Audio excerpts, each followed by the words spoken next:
Welcome to Vibrant. నేను మీ శివాని. తెలుగు సినిమాలలో తమ సినిమాలకు రాజముద్ర వేసుకునే డైరెక్టర్ ఒకే ఒక్కడు, అతనే దర్శక ధీరుడు Rajamouli. It's a Rajamouli film అని రాజముద్ర పడింది అంటే చాలు ఆ సినిమా బ్లాక్ బస్టర్ హిట్ కొట్టినట్టే లెక్క. తన ఫస్ట్ సినిమా స్టూడెంట్ నెంబర్ 1 నుంచి 2 ఏళ్ల క్రితం వచ్చిన RRR వరకు కూడా రాజమౌళి సినిమా అంటే చాలు బ్లాక్ బస్టర్ హిట్ అని ఆడియన్స్ అందరు కూడా ఫిక్స్ అయ్యారు. అయితే రాజమౌళి రాజముద్రలోనే హీరోల్లోని నాని కూడా ఒక మార్క్ సెట్ చేసుకున్నారు. అలాంటిదే నాని సినిమాలో అలాంటి రాజముద్ర కనిపించదు కదా అని మనం అనుకోవచ్చు. కానీ రాజమౌళి లాగా సినిమా చివర్లో ముద్ర వేయడు. కానీ నాని సినిమాలు చూస్తే అది మనకు తెలుస్తోంది.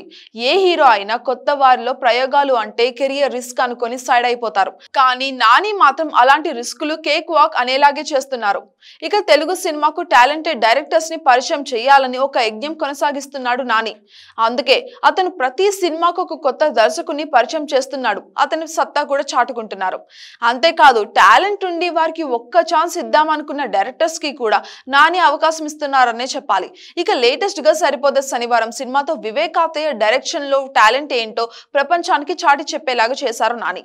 ఇక అంతకు ముందు కెరియర్ లో నాని పడిన స్ట్రగుల్స్ అంతా చూసి వచ్చాడు కాబట్టి అలాగా స్టోరీ టెల్లింగ్ లో కలిసి ఉన్న దర్శకులను ఏరుకొని మరి వారితో హిట్లు సూపర్ హిట్లు చేస్తున్నాడు. ఇక లాస్ట్ ఇయర్ దసరాతో బ్లాక్ బస్టర్ హిట్ అందుకొని 100 కోట్లు అందుకున్న నాని ఆ సినిమాతో శ్రీకాంత్ అనే దర్శకుడిని పరిచయం చేశారు మనకి. ఇక ఇయర్ ఎండింగ్ లో హాయ్ నాన్నతో మరో సెన్సిబుల్ డైరెక్టర్ సౌరవ్ ని కూడా మనకి అందించారు.